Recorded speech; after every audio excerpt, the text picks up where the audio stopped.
Hello, j'espère que vous allez bien. Je suis super heureuse de vous retrouver aujourd'hui pour une nouvelle vidéo sur les ongles, parce que c'est un sujet qui apparemment vous passionne tout autant que moi, et les vidéos sur les ongles semblent beaucoup vous plaire, donc du coup je suis super heureuse de pouvoir en refaire une aujourd'hui. Aujourd'hui, je vais tout simplement vous apprendre à poser votre vernis correctement, donc savoir quels sont les produits à utiliser et quels sont les mouvements surtout à réaliser et les quelques petites techniques à connaître pour éviter de s'en foutre partout en fait, tout simplement pour éviter de vous mettre du vernis jusque là. Donc voilà, j'espère que cette vidéo va vous plaire et je vous laisse tout de suite avec mes astuces.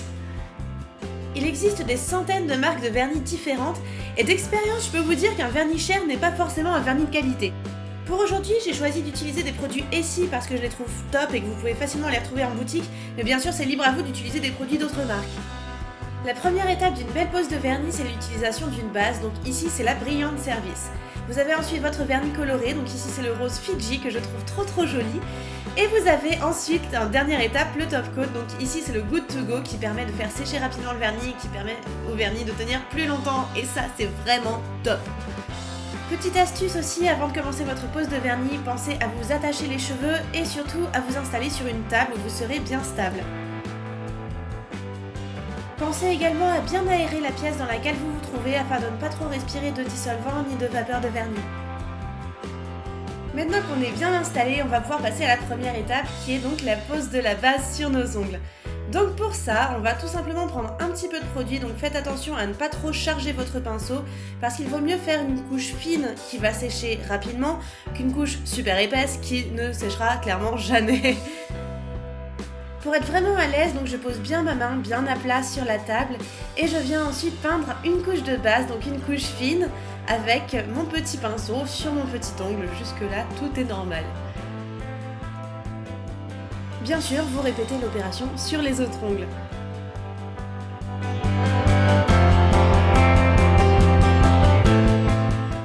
On passe maintenant à l'étape du vernis coloré, donc pour ça vous allez faire comme pour la base, c'est-à-dire faire attention à ne pas prendre trop de produit sur votre pinceau.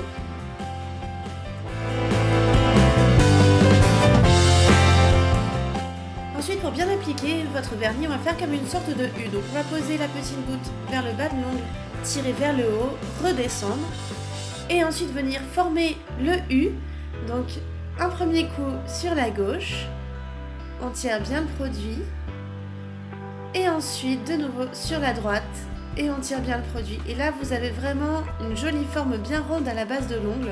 Surtout essayez au maximum de ne pas toucher votre peau, c'est vraiment très important. Vous avez ensuite plus qu'à border le bord de l'ongle de façon à ce que votre vernis tienne bien. Et voilà pour la première couche. Surtout ne vous inquiétez pas que la couleur ne soit pas encore parfaite, c'est normal, ce n'est que la première couche, donc n'insistez pas, n'essayez pas d'avoir une couleur opaque dès la première couche, il faut vraiment que vous fassiez quelque chose de fin qui va pouvoir sécher très rapidement.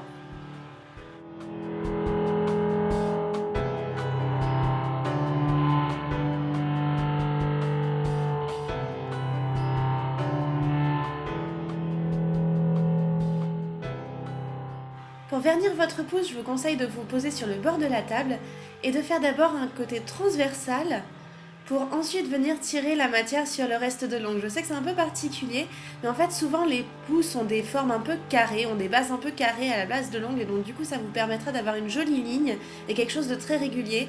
Et donc du coup pour le pouce on utilise plutôt cette technique que la technique en forme de U qu'on a utilisée pour le reste des ongles. Si jamais vous débordez un peu, vous pouvez utiliser un petit pinceau plat ainsi que du dissolvant et du coup simplement tremper votre pinceau dans le dissolvant pour ensuite venir rectifier les petites choses qui ne vont pas sur votre ongle. Le temps d'avoir fait vos derniers ongles, les premiers auront déjà séché, donc vous pouvez passer à la deuxième couche et utiliser la même technique que tout à l'heure, donc la technique en forme de U en 3 coups de pinceau pour ajouter une deuxième couche, donc toujours quelque chose d'assez fin de façon à ce que ça sèche rapidement et on n'oublie pas de border l'ongle.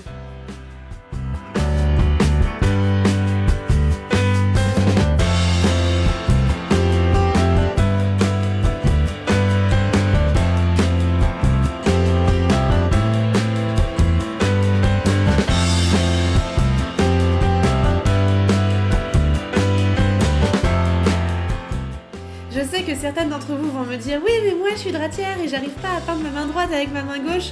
et vice versa.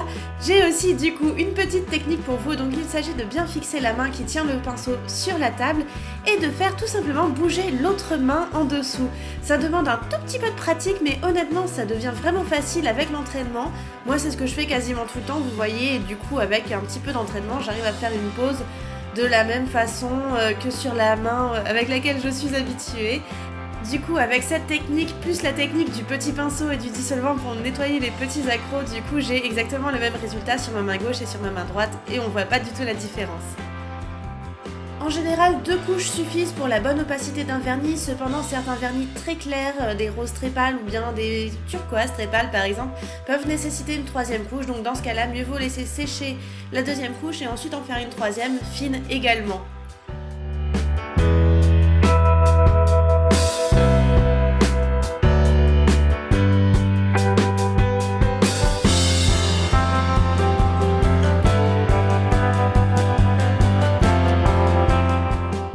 Je laisse un petit peu mon vernis sécher et en attendant j'en profite pour checker les réseaux sociaux, au moins je suis sûre que mon vernis ne va pas bouger, que je ne risque pas de l'abîmer pendant que je suis sur mon téléphone.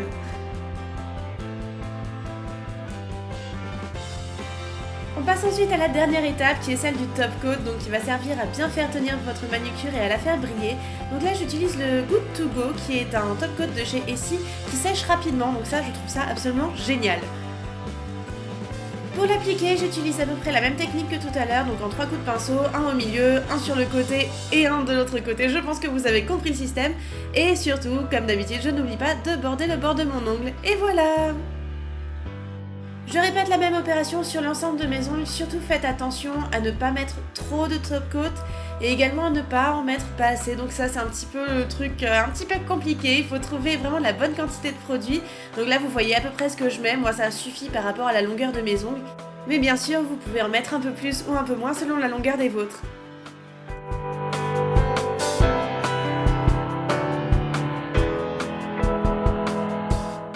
Et tadam! Voici le résultat. J'espère vraiment que la technique vous aura plu. C'est vraiment quelque chose d'assez simple.